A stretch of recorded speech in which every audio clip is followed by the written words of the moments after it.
upon a time in England, two boys were born in Pinner and in Omby by Spittal.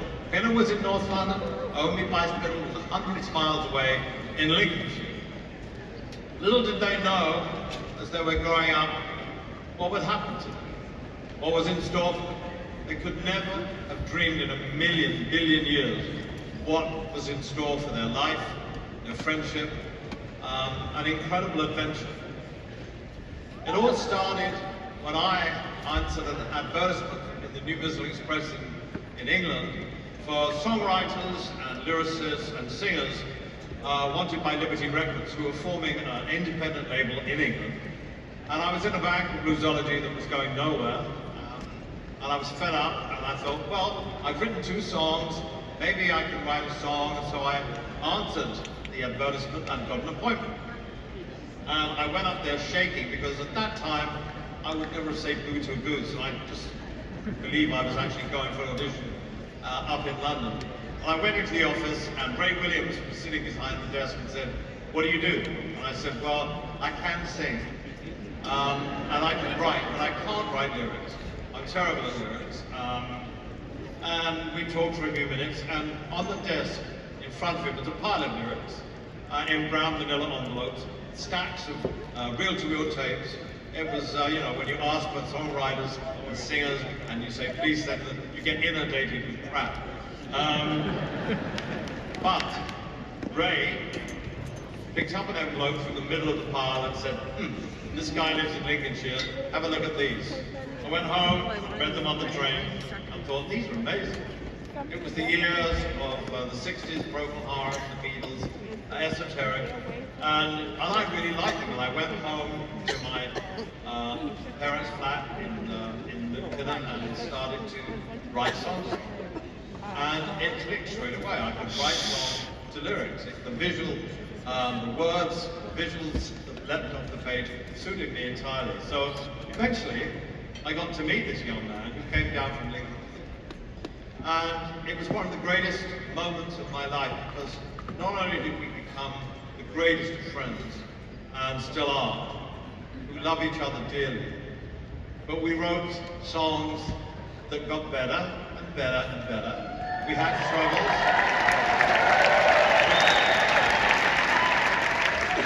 We went from writing our first songs to the album Empty Sky, which had Skyline Pigeon on it, to the Elton John album. That was a huge difference in quality from Empty Sky to Elton John.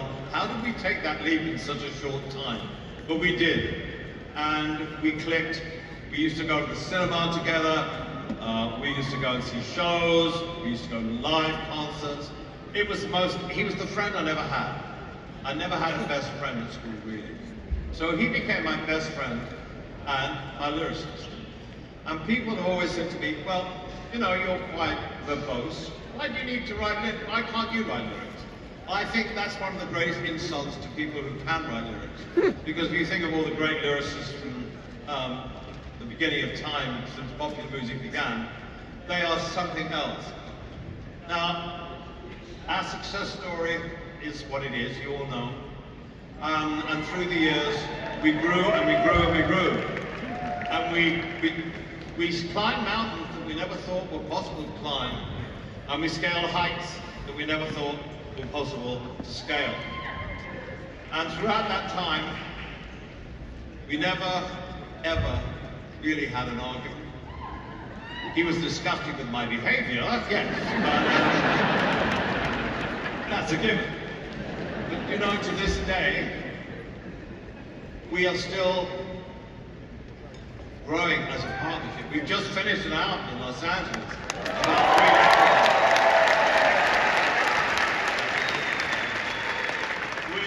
3 years ago, which is going to surprise the shit out of you. Oh, I can't. And it's absolutely wonderful, and it's full of youth, and it's full of vitality, and it's a wonderful place to be after we've been together for 56 years to have that incredible bond. He is without doubt one of the finest lyric writers of all time. Every time I sing his songs now, and I've sung them hundreds and hundreds of times. I feel a different thing every time I see it. I understand what the lyric means more every time I sing the song, which is the trademark of someone who's brilliant at their job. He isn't just a lyricist, he's a poet. He's a conjurer of cinema in words that I can relate to. When I sit down at the piano, I go, that's going to be like this is going to be like that. And for some God-known reason, it's worked. And I'm so proud tonight that he's being inducted into this Rock and Roll Hall of Fame, because if it wasn't for him, I wouldn't be sitting here talking about it. Because the lyrics come first, they always have done, and he's always been generous, and when I've crossed out verses, crossed out lines, he's just gone with the flow and he's trusted me. And that trust has spilled over into our friendship. He's the happiest man in the world with his lovely wife and his 2 daughters. I'm the happiest man in the world with my husband and my 2 sons. We have gone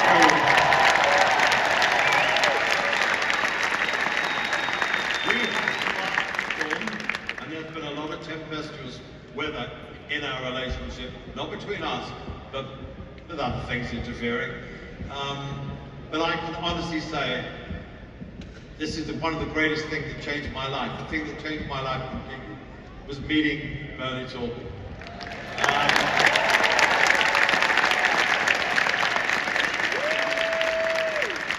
Hopefully there will be many more songs to come. God knows how many we've written. But I honestly believe that he's one of the greatest songwriters of all time, and it's been a privilege for me to actually write with him. So I would like to show, is there a film now coming up? Yeah? I don't know. If anything was destined, it was for him and I to be together.